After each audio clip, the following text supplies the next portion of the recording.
There's a reason why heart or cardiovascular disease is the world's leading cause of death, and it's not exactly what you think. About 18 million people die from cardiovascular disease every year, and that's double that of cancer, which is crazy when you think about it. Despite the statins, the procedures, and billions of dollars in research done to prevent or cure cardiovascular disease, the rates continue to climb. Scientifically, we're told it's the usual culprits.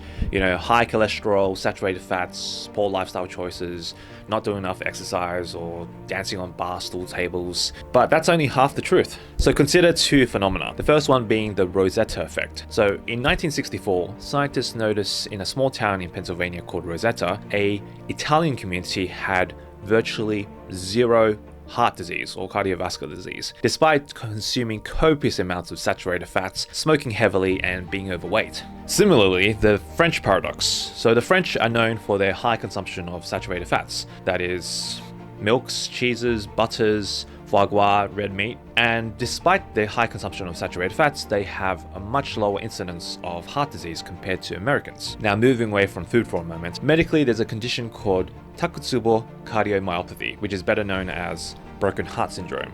And it's exactly what you think, dying from a broken heart. When someone experiences Takotsubo cardiomyopathy through emotional distress such as losing a loved one or heartbreak, the left ventricle in the heart starts to deteriorate and lose its ability to pump effectively. And this is shown on a ECG or a electrocardiogram to be identical to a heart attack. So what's really going on? When we look deeper into the Roseto Effect, we reveal an underlying story of connection. And being of Italian heritage, close-knit connections and family are everything.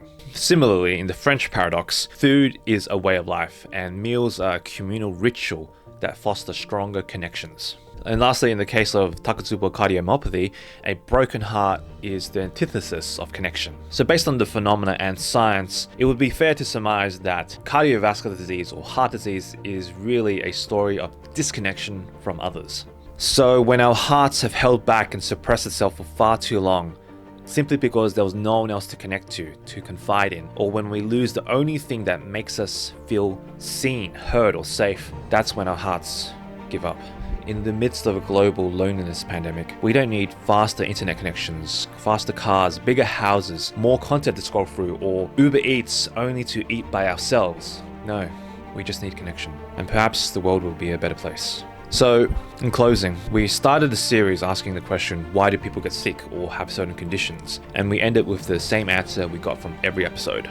The body is always telling the story of the life lived inside it. And the heart, more than any other organ, speaks the most powerful truth. So the most important question or health decision you ever make is not what you eat, what kind of exercises you do, or how much you work. It is how fully, how authentically, how lovingly you choose to live your life. So thank you so much for watching and joining me on this series. I hope to see you soon. Cheers to your health and to your heart.